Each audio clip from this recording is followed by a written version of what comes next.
Recording studio Sheikhpura. Bholenath recording studio Banawar Kishanganj. केकरा के दे में लटा बनिया केकरा के दुखिया में गे जा। केकरा के दे में लटा बनिया केकरा के दुखिया में गे जा।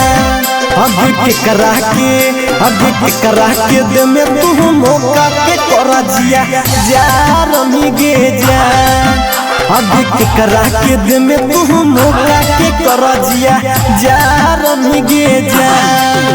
पसावनवा के देबै लोटा बनिया चौहाना के खियाई रे जान। पसावनवा के देबै लोटा बनिया चौहाना के खियाई रे जान।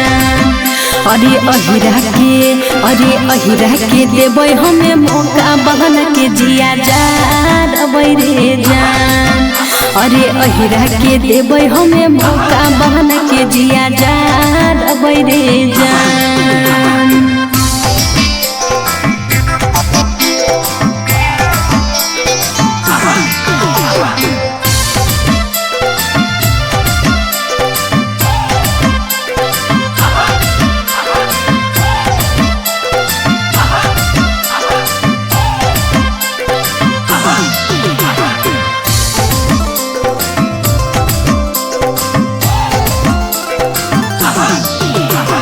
केकरा के दिल में बसनी केकरा के तू निकाल मिगे जान।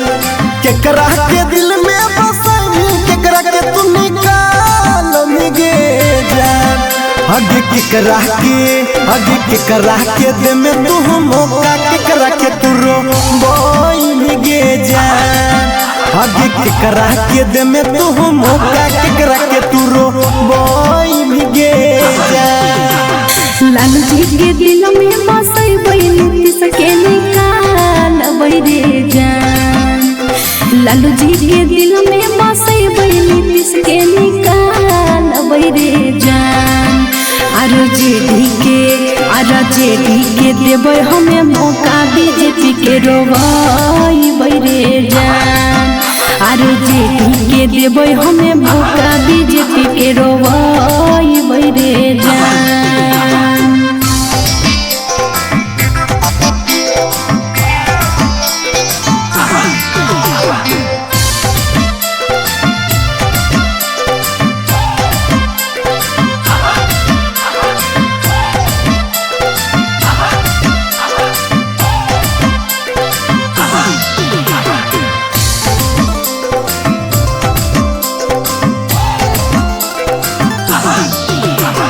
के कहरा बनमी दुल्हनिया के कर जनी घर तू गे जा।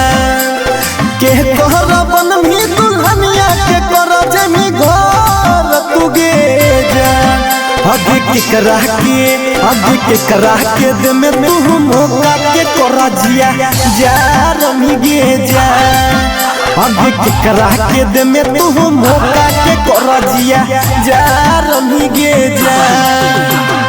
आर्यन के बनबै दुल्हनिया करे जेबै घर बारे जान। आर्यन के बनबै दुल्हनिया करे जेबै घर बारे जान। पराल दवा के देबै हमें मौका निसन के जिया जा रे जान। गोरे के देबै हमें मौका से कर के जिया जा रे जान। Recording studio Sheikhpura.